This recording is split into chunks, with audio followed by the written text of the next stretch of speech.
Há 17 anos atrás, estava em Brasília. Havia uma solenidade com o presidente Fernando Henrique Cardoso, o então ministro da Justiça, Nelson Jobim, que estavam promulgando a lei de arbitragem. Aquilo para nós era a realização de um antigo sonho, foi uma verdadeira batalha conseguir fazer aprovar uma lei de arbitragem nesse nosso país. Havia um preconceito muito grande contra a arbitragem, porque, afinal de contas, a arbitragem era um mecanismo privado de solução de controvérsias, alguma coisa que fugia um pouco dos parâmetros do Estado, um sintoma de liberdade. E isso era muito complicado numa época em que as pessoas achavam que a única forma de resolver conflitos passava necessariamente pelo Estado, e que o único método de resolver controvérsias era aquele fornecido pelo velho e bom direito processual, Código de Processo Civil, portanto. Então nós estávamos ali finalmente coroando um velho sonho, o de estabelecer no Brasil uma lei de arbitragem. Naquele tempo falava-se em meio alternativo de solução de controvérsias. Naquele tempo apresentava-se um projeto de lei, um anteprojeto de lei, a Câmara dos Deputados colocou ao Senado, cadernado em vermelho, com letras douradas. Naquele tempo tomava-se suco de caju e maracujá quando se apresentava na sala do presidente do Senado, como nós fizemos, um anteprojeto de lei. Eu me lembro que em 1993, quando nós começamos essa jornada, ela começou antes, mas quando finalmente o anteprojeto ficou pronto, nós entregamos em 92 para o Senado da República, o senador Marco Maciel. Eu me lembro que o presidente do Senado me disse que recebia aquele anteprojeto de lei e que agora iria passar pelo Senado para que fosse aperfeiçoado. Quando ele terminou de falar, eu chamei de lado e disse: olha, com toda a franqueza e honestidade, não há nada que os senhores possam fazer pelo projeto, a não ser aprová-lo. Quer dizer, se puderem não mexer, isso será um grande favor à nação. Já naquele tempo, não se confiava no Congresso Nacional. Era a mesma coisa, mais ou menos, que temos hoje. Isso só piorou. Mas, de fato, nós tivemos ali um grande mentor, Marco Maciel. E Marco Maciel fez uma promessa que em um ano aquilo estaria aprovado sem nenhuma interferência. E assim foi feito. Em 1993, Marco Maciel, já vice-presidente da República, o projeto era aprovado no Senado com um advérbio a menos e com 16 vírgulas a mais. Quantas 16 vírgulas? Algum relator no Senado achou que todos os advérbios tinham obrigatoriamente que ser colocados entre vírgulas e as distribuiu, portanto, a seu talante. Não fez mal nenhum. E, por último, o artigo 44, um senador até me chamou a atenção, dizendo: professor, aqui o senhor diz que revogam-se disposições em contrário, especialmente o Código de Processo Civil e o Código Civil. O senhor explicaria, por favor, como é que se revoga especialmente alguma lei? Foi a única vez na minha vida que eu dei razão a um político. Eu tive que concordar com o senador que não se pode revogar especialmente uma lei e, portanto, foi a única modificação que o Senado fez ao anteprojeto de lei de arbitragem. Daí passamos à Câmara dos Deputados. Ali a coisa foi um pouco mais complicada, porque nós estávamos num momento de turbulência do país e, portanto, havia necessidade, primeiro, de defenestrar um presidente da República para depois ocuparem-se os políticos de coisas mais coisinhas, como fazer as leis. E, portanto, 2 anos se passaram sem que a lei de arbitragem fosse tocada. Em 95, o projeto continuou, ou começou a andar. Mas, naquele momento, o Partido dos Trabalhadores, naquela época, o bom e velho Partido dos Trabalhadores, que era de oposição, era um bom partido. Este Partido dos Trabalhadores, que tinha ali a sua ideologia, apresentou 12 emendas supressivas ou substitutivas ao projeto de lei. O Partido dos Trabalhadores, na verdade, representado naquele momento por políticos que talvez não tivessem compreendido muito bem o espírito da lei, faziam emendas que eram contrárias até mesmo à ideologia do próprio partido. Por exemplo, havia uma emenda de um deputado carioca que dizia que não se devia usar na lei de arbitragem a expressão sentença arbitral, que deveríamos sempre tratar de laudo arbitral. Eu fiz ver ao deputado que no seu próprio estado do Rio de Janeiro, no código anterior, que antecedeu o Código de Processo Civil de 39, falava-se em sentença arbitral, e que, portanto, ele estava, na verdade, violando a própria herança do seu estado. Um outro deputado dizia que não se devia usar a arbitragem a não ser para causas de valor superior a não sei quantas mil fios na tele. Aqueles que têm cabelos brancos vão lembrar o que era o fio, aquelas coisas antigas.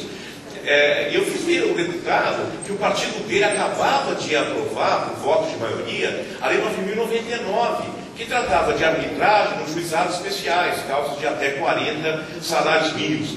E foi assim, eram propostas que, na verdade, tendiam a evitar que a arbitragem finalmente pudesse ser aprovada. Todas elas foram suprimidas, a única exceção foi uma emenda sugerida ao artigo 4º, parágrafo 2º, uma emenda bastante infeliz, que depois foi apresentada em forma de subemenda, de tal maneira que este parágrafo 2º do artigo 4º é o único dispositivo que não se compreende da lei de arbitragem. É um dispositivo completamente esdrúxulo e que vai ser corrigido provavelmente agora com esta reforma que se pretende trazer à legislação de arbitragem.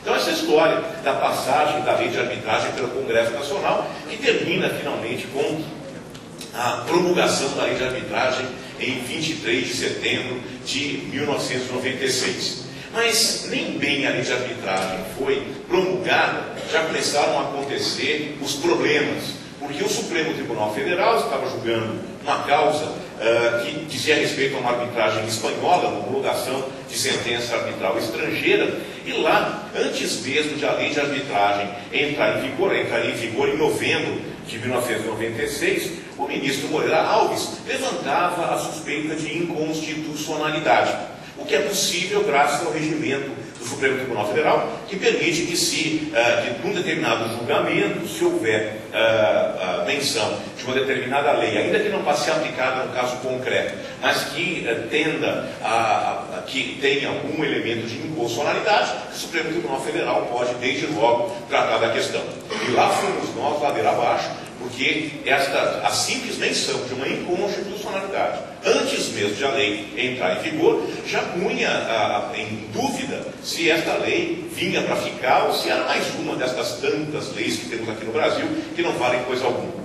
Bom, esta situação acabou sendo resolvida ao longo dos 6 anos seguintes, porque no primeiro momento a Procuradoria-Geral da República manifesta-se 6 meses depois do pedido de vista do ministro Moreira Alves, dizendo que não havia inconstitucionalidade alguma. Logo em seguida, o presidente do Supremo Tribunal Federal, então, coloca em mesa para julgamento a decisão, e para surpresa de todos, ele entende haver inconstitucionalidade em 2 dispositivos. Os mais importantes, exatamente o artigo 6º e 7º, que são o sustentáculo da lei, e que dizem que uma convenção de arbitragem retira a jurisdição do juiz togado.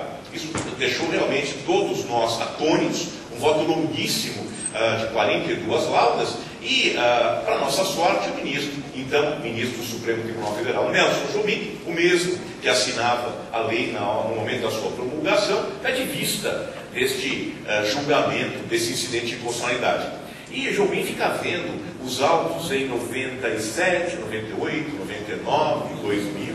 Em 2000, finalmente em 2001, coloca em julgamento a questão e, com 7 votos a 4, o incidente é rejeitado. Vocês pensam que o ministro Jobim teria sido talvez leniente, talvez um pouco lento. Não, o ministro Jobim foi um político, sempre foi.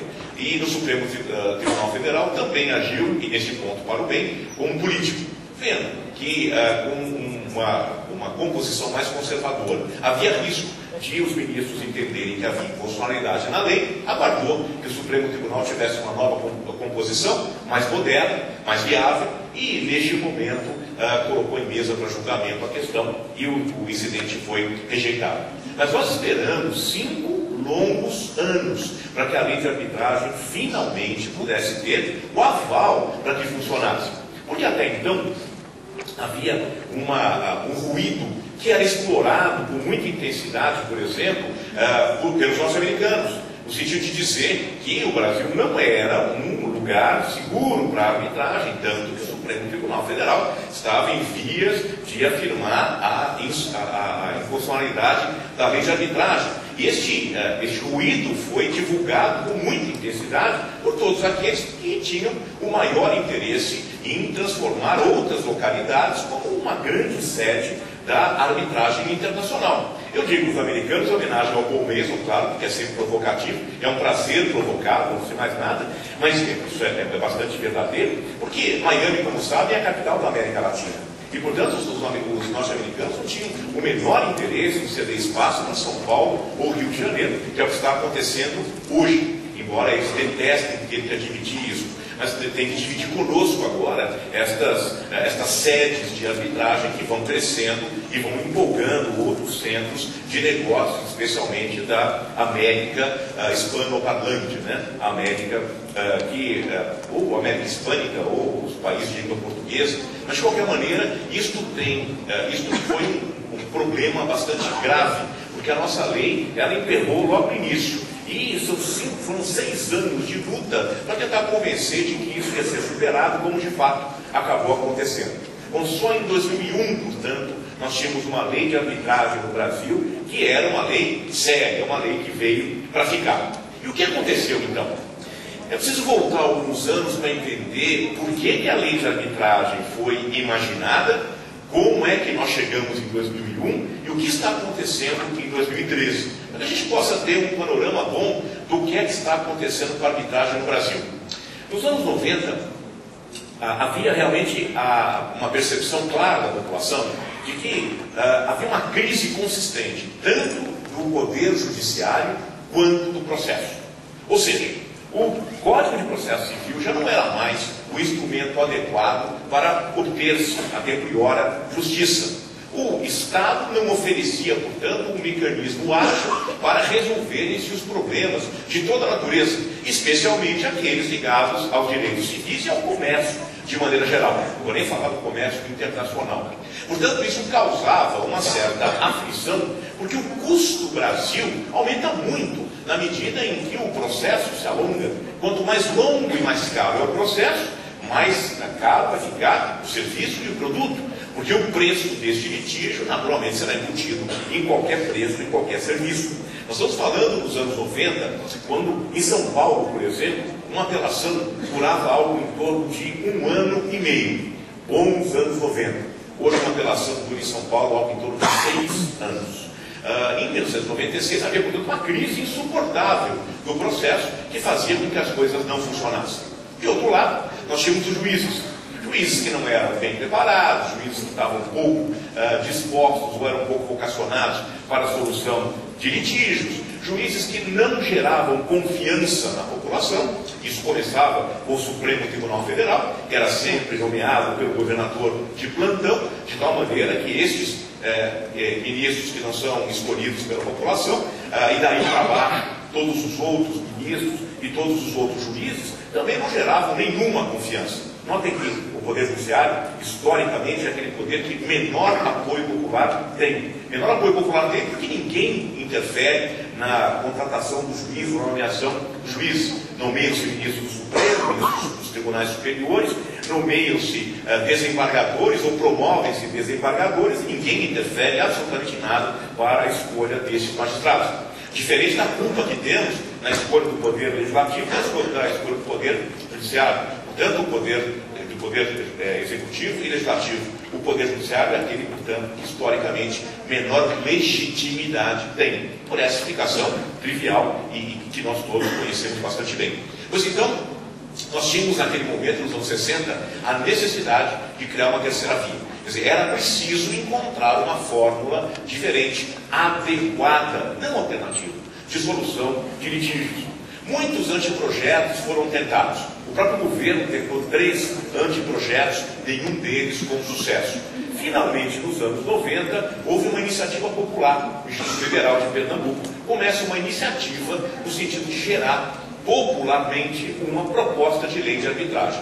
Isso acabou dando em São Paulo, na Associação Comercial. Na Associação Comercial, algumas pessoas mostraram disposição de participar da elaboração de um anteprojeto. Aconteceu por acaso, o Selma, Pedro e eu estávamos nessa mesma reunião, nós não nos conhecíamos, e, portanto, cada um de nós, por motivos diferentes, acabou concordando em participar dessa comissão, que depois redigiu o anteprojeto de lei e apresentou para o Senado da República. Portanto, em 3 meses apresentamos um anteprojeto. Este anteprojeto foi levado à discussão em vários centros diferentes, um deles aqui no Sul, em Curitiba, também numa reunião. Naquele tempo, a arbitragem ela atraía pouca gente. Quer dizer, pouca gente acreditava que isso pudesse dar certo. Mas ainda assim, em Curitiba, eu me lembro que nós tivemos um evento com 300 pessoas, o que era uma coisa realmente fantástica, porque em São Paulo qualquer coisa que dissesse respeito à arbitragem atraía 50 gatos ligados, e eram sempre os mesmos, quer dizer, nós nos víamos sempre nos mesmos eventos, uma coisa até um pouco tediosa. Mas isso em Curitiba acabou mudando e mostrando que havia espaço para mudar um pouco a forma de resolver os litígios. Isso entusiasmou todo mundo. Finalmente o projeto entra no Senado da República, os senadores perceberam que o projeto era bom para a nação, aprovam, a Câmara dos Deputados faz a mesma coisa, as emendas são superadas e pronto, temos aí uma lei de arbitragem. Só que lei esse país tem de monte, né? Como vocês sabem, quando a gente não quer mudar alguma coisa, faz uma lei. É sempre assim. Ou quando alguma coisa vai bem, a gente faz uma lei para trabalhar. Ou quando há um projeto qualquer de um deputado ou de um senador que tem pouco para fazer, ele inventa a moda. Por exemplo, inventa um código penal, um código de processo penal, um código de processo civil, mesmo não precisando de nada disso. Como vai inventar agora uma modificação de lei de arbitragem? Isso é mania nossa no Brasil. Nós teríamos, portanto, a população visse esta lei como mais uma daquelas muitas leis que não servem para coisa nenhuma. Aconteceu, entretanto, um fenômeno bem diferente. Quer dizer, nós estávamos num momento em que havia espaço para que a arbitragem progredisse, por motivos endógenos, porque o meio é bom, por motivos exógenos, porque o judiciário ia mal, porque o processo ia pior. Portanto, houve um momento preciso em que a lei apareceu e criou um movimento que foi se consolidando. E a partir de 2001, nós tivemos então esta modificação, talvez um turning point interessante na nossa história, depois do julgamento do Supremo Tribunal Federal, porque o Brasil começou a adotar a arbitragem nos grandes centros como um mecanismo cada vez mais frequente para resolver controvérsias. Lembrem, a arbitragem não é meio alternativo para resolver nada, é meio adequado para resolver certas controvérsias. Então, algumas controvérsias tinham mesmo que ser resolvidas por arbitragem. Por exemplo, percebeu a sociedade brasileira que era inútil imaginar que os juízes poderiam estar preparados para julgar as questões ligadas a direito societário. Sejam controvérsias societárias de maneira geral, sejam as controvérsias ligadas a disputas de acordos de acionistas, a joint ventures, todos esses contratos societários são complicados. Vejam, não é porque o juiz brasileiro não é preparado. Esqueçam esse complexo de que o nosso juiz é pior do que os demais. Na Dinamarca também é assim. No Canadá também é assim. O juiz é um generalista por profissão. O árbitro é um especialista. Portanto, estas causas são causas complicadas. Natural que os juízes não saibam julgá-las. Portanto, o risco menor era colocar um árbitro diante destas questões societárias. Percebeu-se também, em pouco tempo, que as questões ligadas à construção, sejam as construções de pequenas centrais hidrelétricas, sejam as construções de fábricas, as construções industriais, estas questões não podiam parar no Poder Judiciário, por vários motivos. Primeiro, porque o juiz tem dificuldade de lidar com isso. Segundo, porque ele não tem tempo. Terceiro, porque estas questões são naturalmente complexas e precisam ser resolvidas rapidamente. A arbitragem, portanto, veio trazer tudo aquilo que se esperava em termos de um processo ágil, de um processo flexível, de um processo com custo razoável. Não estou dizendo que a arbitragem seja barata. Muitas vezes a arbitragem é até mais cara do que o processo. Mas voltamos de novo à questão do custo-benefício e voltamos de novo ao custo Brasil.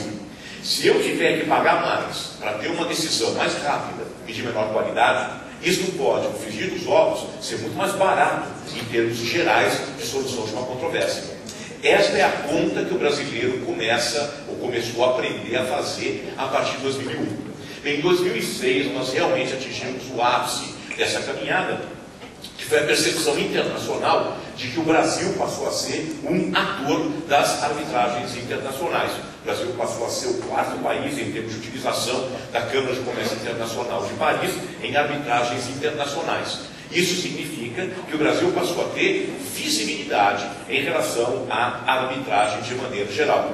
Quer dizer, em menos de 15 anos, o Brasil passou a ser um case internacional de arbitragem. Nenhum país teve um desenvolvimento tão acentuado de arbitragem como o nosso. Quer dizer, nós acabamos, por conta dessa conjunção de fatores endógenos e de fatores exógenos, começamos a atuar no setor internacional. Hoje, raro verificar um evento de arbitragem internacional que não tenha lá um punhado de brasileiros falando. E olhem, falando de coisas que conhecem, e não ouvindo as velhas lições dos europeus, falando para renovar, propondo coisas novas. É realmente um fenômeno bastante interessante. Por que nós chegamos lá? Qual é a experiência de arbitragem no Brasil que nos habilitou a participar desses foros internacionais? Notem, em dezembro agora, para desespero do povo, nós vamos ter em Miami um evento da Câmara de Comércio Internacional de Paris, falado em português. Vamos falar em português, espanhol e inglês, nesta ordem. E, portanto, isto é uma prova de que nós realmente começamos a avançar como operadores da arbitragem no âmbito internacional. Como é que nós chegamos lá? Bem, a arbitragem no Brasil, ela começa com uma lei que propõe uma arbitragem bastante livre, coisa que o brasileiro tem dificuldade, ou tinha dificuldade de entender. Porque é um procedimento que eu posso criar, inventar, fazer o que bem quiser, mais ou menos isso. A liberdade do procedimento arbitral corresponde mais ou menos à liberdade do pássaro na gaiola. Quer dizer, existe uma gaiola muito ampla, mas existe. Essa gaiola chama-se ordem pública. E, portanto, dentro dessa ideia de ordem pública, é possível um grande movimento. E a surpresa maior foi perceber que os advogados sabem o que fazer nesta liberdade. Os advogados sabem, portanto, escolher, coisa que se duvidava nos anos 90, o advogado sabe escolher qual é o procedimento que melhor corresponde às suas necessidades. Sabem que os advogados nas arbitragens, eu digo advogado não porque haja necessidade de advogado na arbitragem. A lei de arbitragem é clara e dispensa o advogado. A parte pode ter um representante que tenha qualquer formação. O que significa que eu posso ter advogados estrangeiros na arbitragem brasileira. Isso fica muito claro. E aproveito até a presença da Ordem dos Advogados para deixar esta questão bastante esclarecida.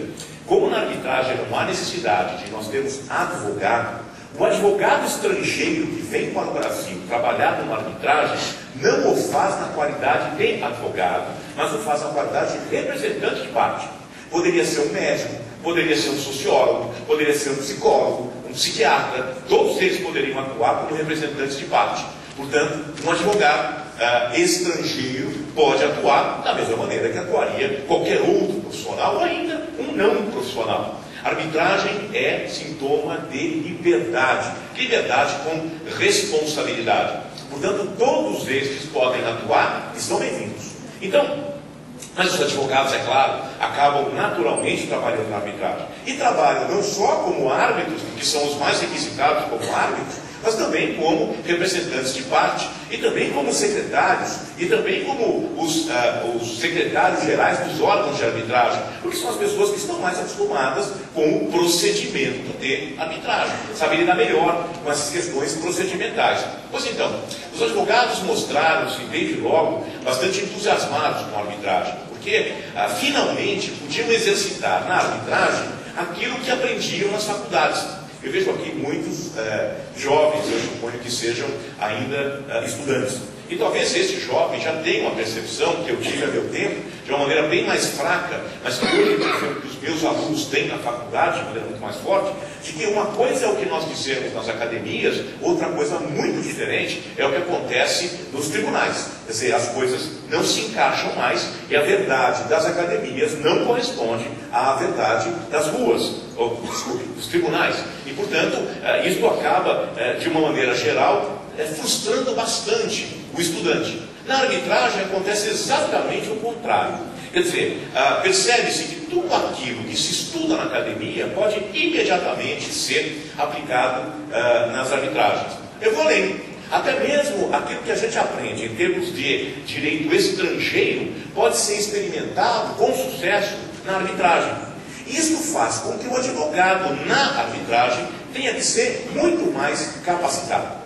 Eu quero dizer a vocês que a lei de arbitragem fez uma coisa que me parece, foi um risco, mas hoje é uma experiência de sucesso. Nós adotamos o sistema monista no Brasil, de tal maneira que não se faz distinção entre a arbitragem interna e a arbitragem internacional. Por conta disso, na lei de arbitragem brasileira, o nível, o estándar de proteção ao devido processo legal é muito alto, porque tem que servir também para a arbitragem internacional. Atualmente há várias decisões considerando que títulos executivos extrajudiciais com cláusula compromissória no contrato com duas testemunhas podem ser executados no Poder Judiciário, sem passar pela arbitragem. Qual o entendimento do senhor quanto a estas novas decisões? Correto. Na verdade, o contrato assinado por duas testemunhas, onde há uma obrigação de fazer, não fazer, enseja execução imediata. Os embargos, entretanto, se houver, serão arbitrais. Quer dizer, se houver reação do devedor que diga respeito ao fundo da controvérsia, esta questão deverá ser discutida em via arbitral. Mas o título executivo extrajudicial está perfeitamente bem formado, não tem problema nenhum. A arbitragem pode ser aplicada na regularização fundiária, como? E nas ações de uso capião? Na ação de uso capião, o grande problema que nós teríamos na arbitragem é a intervenção de confrontantes. Quer dizer, na verdade, o procedimento de uso capião é um procedimento de provocação. Portanto, dificilmente eu conseguiria uma convenção de arbitragem que unisse todos aqueles que são interessados na causa. Não só aquele que propõe a demanda, como aquele em face de quem se propõe a demanda, que se alega que já terá perdido a propriedade, como todos os confrontantes, todos eles teriam que ser partes da convenção de arbitragem. Isso torna esta situação difícil de ocorrer. Na prática, não vai ocorrer nunca. Com relação às questões fundiárias, também não vejo a menor possibilidade de utilização da arbitragem. Pelo mesmo motivo, eu teria que envolver nesta arbitragem todos aqueles que eventualmente poderiam formular algum pleito. E mais, eu teria que publicar um edital. O procedimento editalício, portanto, que é uma provocatio ad agendum, é incompatível com a ideia da arbitragem.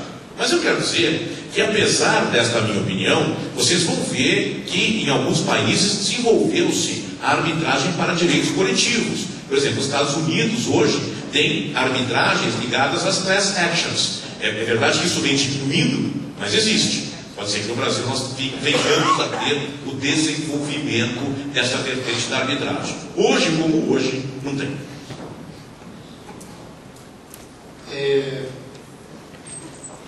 Antes de passar para uma pergunta dos companheiros da plateia, esse mediador deseja fazer uma pergunta pessoal. Com meu direito, né?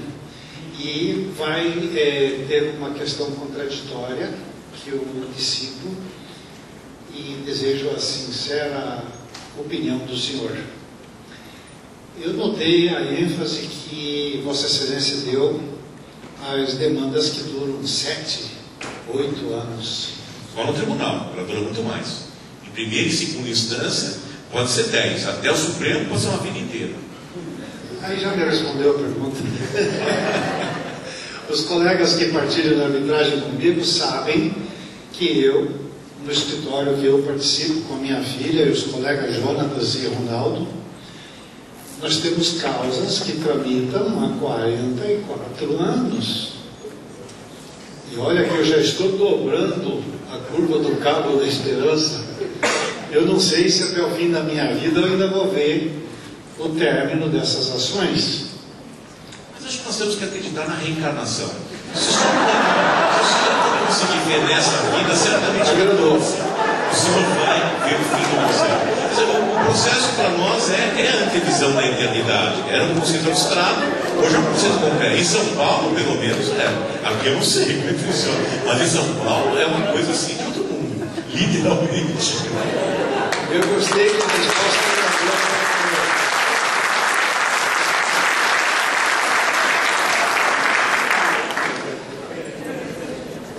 complementando, pergunta do Edson: se o governo quer desafogar o Poder Judiciário e me livrar dessas causas de 44 anos, por que ele não divulga a lei da arbitragem? Duas coisas diferentes. Primeiro, arbitragem e desafogar o Poder Judiciário. Não é uma correlação necessariamente exata. Quer dizer, muitas vezes vai acontecer um fenômeno, como aquele imaginado pelo professor Kazuo Watanabe nos anos 80, quando tratou dos juizados especiais, naquela época, juizados especiais de pequenas causas. Ele dizia que os juizados não iam aliviar o Poder Judiciário ou o processo ordinário, como se chamava. Ia, na verdade, atrair pessoas que não utilizariam o Poder Judiciário, que passariam a utilizar por conta dos juizados. Eu acredito que a arbitragem também produziu, em grande medida, este efeito. Quer dizer, pessoas que sairiam do Brasil para resolver determinadas controvérsias, agora resolvem as controvérsias aqui, mas não no Poder Judiciário. Resolvem pela via arbitral. Então, esse é um ponto. Segundo, a lei está, a meu ver, convenientemente divulgada.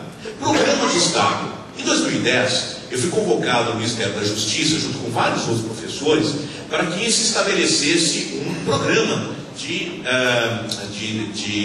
divulgação dos meios adequados de solução de litígios. E nós sugerimos uma série de alternativas, entre elas até cartilhas. Isso é cumprido. Quer dizer, o governo rigorosamente tem, todos os governos, não nem só o anterior, mas todos eles, em certa medida, têm feito sim alguma divulgação. Agora, pode ser que a divulgação não tenha atingido todo o seu potencial, há muito ainda por fazer, mas algo tem sido feito sim. E existe a execução da sentença em outros países, da arbitragem? Existe. Portugal tentou um método como esse, mas não teve muito sucesso. Fora disso, não conheço nenhuma iniciativa em que o árbitro tenha poderes para executar a sentença. Em alguns países, como o Peru, o árbitro tem alguns poderes suplementares para decretar medidas cautelares, conduzir testemunhas, mas não chega a ter poderes para executar as sentenças. Acredito, até onde eu conheço, que não. Uma última pergunta. Na USP, é da vizinhança do senhor, né? Pergunta-se se há uma disciplina de prática real da arbitragem para os alunos na área jurídica, no curso de Direito. Nós temos várias disciplinas. Nós temos uma disciplina acadêmica, que é a minha, que é aspectos processuais da arbitragem. Nós temos uma disciplina no núcleo de mediação e arbitragem, que é a arbitragem prática. O professor Carlos Alberto de Salles tem grupos que ele vai treinando, inclusive, para as diversas competições, como o MUT de Viena, como o MUT de Hong Kong. Alguns professores lançam iniciativas pessoais para criar um grupo de alunos que possam participar de competições. O professor Zanetti, por exemplo, acabou tendo essa operação com um grupo de alunos para a Espanha. Então nós temos... Faltou essa pergunta aqui, que eu acho que é importante também. Nós temos um grupo, sim, vários grupos consistentes que estão se dedicando hoje na Faculdade de Eduardo São Francisco à arbitragem e à mediação. Esse núcleo de estudos de arbitragem tem um núcleo de mediação e um núcleo de arbitragem. Eu falei que era a última pergunta, mas o professor achou mais uma e eu achei mais uma. Estava dobradinha aqui no meio dos papéis, agora encontrei. Se Vossa Excelência pode nos adiantar quais as modificações que estão sendo propostas na lei de arbitragem? Olha, essas modificações, por uma decisão do presidente da comissão, serão anunciadas na sexta-feira.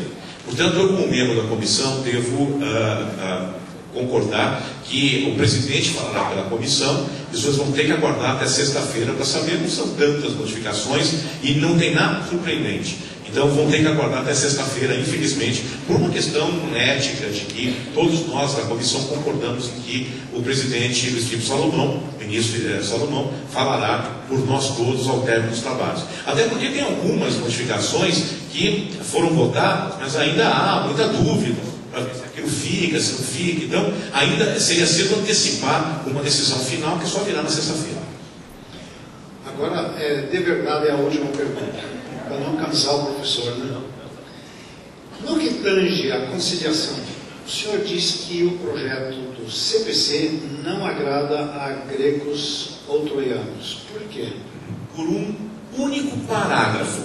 Diz ali um dos artigos, eu não me lembro qual, que se uma das partes manifestar o seu desejo de não conciliar, que não haverá remessa dos autos ao conciliador, não haverá designação de um conciliador. Qualquer uma das partes, portanto, pode recusar o processo de conciliação ou de mediação. Eu vou usar as palavras, embora eu faça distinção entre os dois métodos, eu vou usar uma palavra como sinônimo. O erro aqui está em não se distinguir o processo do resultado. A mediação vai funcionar no Brasil desde que haja cultura de mediação. Para que isso aconteça, a mediação tem que ser sempre obrigatória. O que é mediação obrigatória? Todos devem se submeter ao processo de mediação. O resultado é que pode ser positivo ou negativo, mas o procedimento todo mundo tem que se submeter a ele. Sabe por quê? Porque as pessoas dizem que não querem mediação sem saber o que é mediação. As pessoas dizem que não querem conciliação sem saber o que é conciliação. Quando se submetem a um processo, seja de mediação, seja de conciliação, ficam surpresos.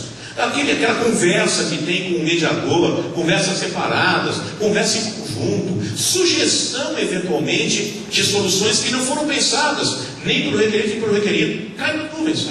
Quer dizer, não podia imaginar que podia ser assim.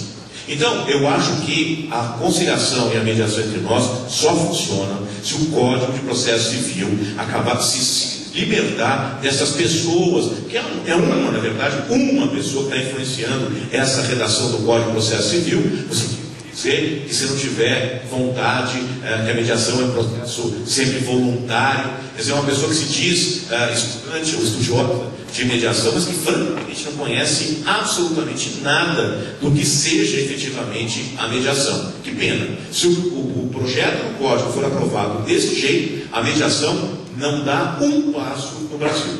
Uma oportunidade, mais uma, desperdiçada, portanto. Só para complementar a pergunta, respondida com tanto brilhantismo pelo senhor, mas se passar essa alteração nociva à arbitragem, nós não poderíamos lá na frente pensar numa ação de inconstitucionalidade e tentar remover esse obstáculo? Eu não creio, porque não haveria inconstitucionalidade nenhuma em manter as coisas exatamente como estão. Olha só, eu repito, quando a gente não quer mudar nada, a gente faz uma nova lei. Então o Código de Processo Civil tem um capítulo inteiro para falar de conciliação, e está fazendo a mesma coisa que está no artigo 331, como um artigo só, ou seja, nada. Quer dizer, nós estamos mudando a lei para não mudar. E normalmente no país, a nossa sociedade, culturalmente, ela é hipócrita. Quer dizer, nós ainda não temos capacidade de expressar as coisas de maneira transparente. Então, essas pessoas que dizem que querem mudar, na verdade não querem, são conservadoras. E a forma de elas não mudarem é parecer que mudam. É apresentando um projeto de lei que tende a renovar uma lei para dizer exatamente a mesma coisa. O que estava no carro vai para um parágrafo obscuro e nós continuamos exatamente como dantes no quartel de Abrantes. Esse ditado é um ditado muito ruim, lembra coisas muito ruins aos portugueses na época de Junot e deve ser aplicado ao Código de Processo Civil. Realmente nós temos ali em matéria de conciliação o que há de pior. Nós fomos, voltamos e continuamos na mesma. Mas inconstitucionalidade não vai haver.